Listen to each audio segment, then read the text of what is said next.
السلام علیکم۔ ہمارا بڑا موضوع قرآن ہدایت ہے۔ آج ہم دعا اور اس کی قبولیت کے بارے میں بات کریں گے۔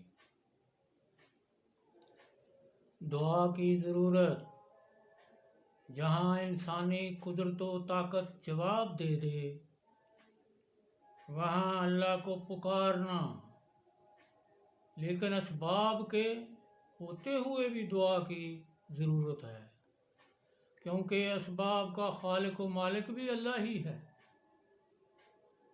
سورہ حدید آیت 29، فضل و رحمت سب کا سب خدا کے ہاتھ میں ہے، جسے جانتا ہے، اہل جانتا ہے، یعنی چاہتا ہے، اسے عطا کرتا ہے۔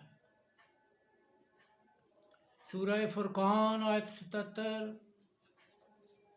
اے رسول صلی اللہ علیہ وآلہ وسلم کہہ دیجئے، اگر یہ تمہاری دعائیں نہ ہوتیں تو میرا رب تمہاری پرواہ ہی نہ کرتا۔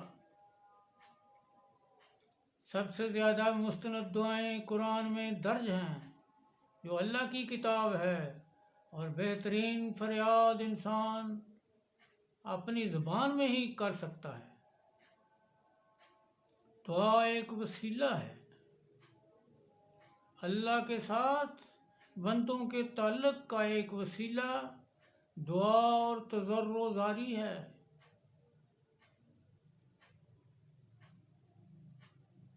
اے ایمان والو، میرے قرب کا وسیلہ تلاش کرو، یعنی اللہ کی بارگاہ میں نزدیکی تلاش کرو۔ سورہ مائدہ آیت 35۔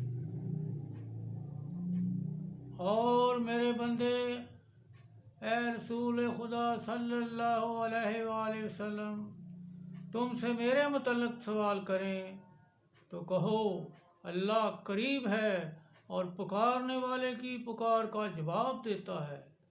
سورہ البقرہ آیت 186۔ کون ہے جو مصیبت زدہ اور بے قرار کی سنتا اور اس کی فریاد رسی کر کے اسے مصیبت سے نجات دلاتا ہے؟ سورہ نمل آیت 62۔ تمہارا رب فرماتا ہے، مجھ سے دعا مانگو، میں دعائیں قبول کروں گا۔ سورہ مومن آیت 60۔ دعا کی قبولیت کی شرائط، سورہ اعراف آیت 55 اور 56 میں یوں فرمایا، دعا صرف اللہ کے سامنے ہو، رب کو گڑ گڑا کر تنہائی میں پکارو، چپ کے دل کی گہرائیوں سے دعا کرو، حد اعتدال سے تجاوز نہ ہو، یعنی پکارنے، چیخنے اور ظاہرداری اور ریاکاری یا غیر خدا کی طرف توجہ نہ ہو۔ دعا فساد و تباہ کاری کے ساتھ نہ ہو۔ دعا میں خوف و امید کے دونوں پہلو برابر ہوں۔ دعا ہمیشہ نیک اعمال کے ساتھ کی جائے۔ رسول خدا صلی اللہ علیہ وآلہ وسلم نے فرمایا، جو چاہتا ہے اس کی دعا قبول ہو تو اس کے لیے ضروری ہے کہ اس کی غذا، کھانا اور اس کا پیشہ، کاروبار پاکیزہ ہو۔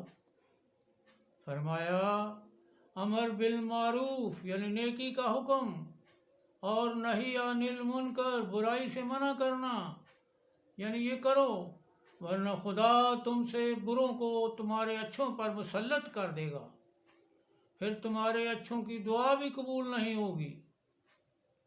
بعض مرتبہ نافرمانوں کی دعا فوراً قبول ہو جاتی ہے کہ اللہ کو ان کا خضوع اور عبادت پسند نہیں ہے۔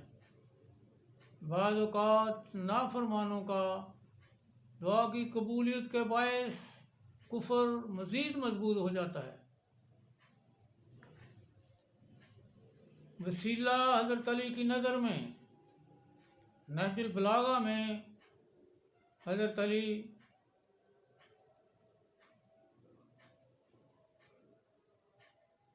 خطبہ نمبر 174 صفحہ 274 میں آپ ارشاد فرماتے ہیں، سب سے بڑا وسیلہ قرآن ہے،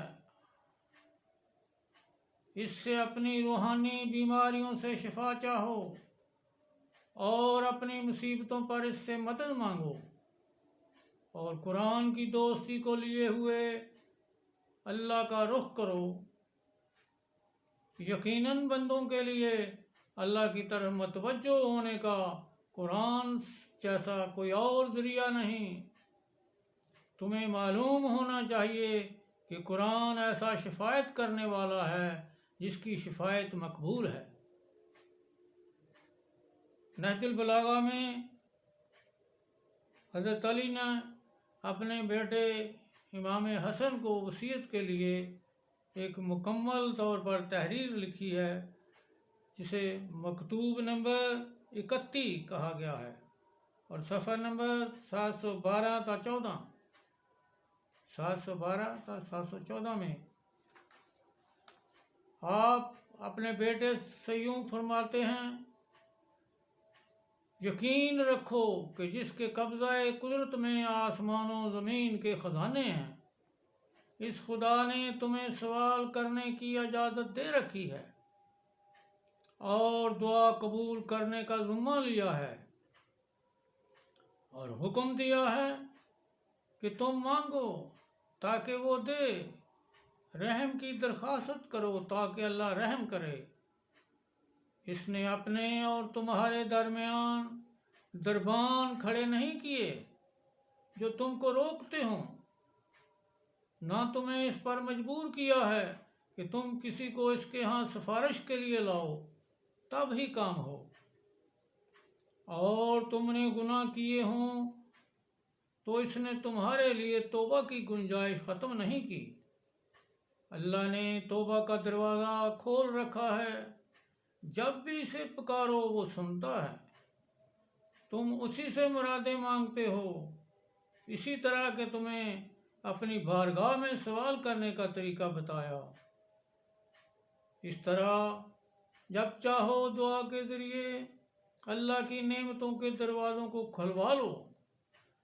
بعض اوقات دعا کی قبولیت میں دیر ہو تو اس سے نا امید نہ ہونا، اس لیے کہ عطیہ نیت کے مطابق ملتا ہے، اور اکثر قبولیت میں اس لیے دیر کی جاتی ہے کہ مانگنے والے کے اجر میں اضافہ ہو اور امیدوار کو عطیے اور زیادہ ملیں۔ اور کبھی یہ ہوتا ہے کہ تم ایک چیز مانگتے ہو اور وہ حاصل نہیں ہوتی، مگر دنیا یا آخرت میں اس سے بہتر چیز تم کو مل جاتی ہے یا تمہیں دی جاتی ہے، یا تمہارے مفاد کے پیش نظر تمہیں اس سے محروم کر دیا جاتا ہے، اس لیے کہ تم کبھی ایسی چیزیں بھی طلب کرتے ہو کہ اگر تمہیں دی جائیں تو تمہارا دین تباہ ہو جائے۔ بس وہ چیز طلب کرنا چاہیے جس کا جمال پائیدار ہو اور جس کا وبال تمہارے سر نہ پڑنے والا ہو۔ رہا دنیا کا مال تو نہ یہ تمہارے لیے رہے گا اور نہ تم اس کے لیے رہو گے۔ انشاءاللہ ہم اگلے روز مومنوں کا اخلاقی معیار یعنی آداب معاشرت بیان کریں گے۔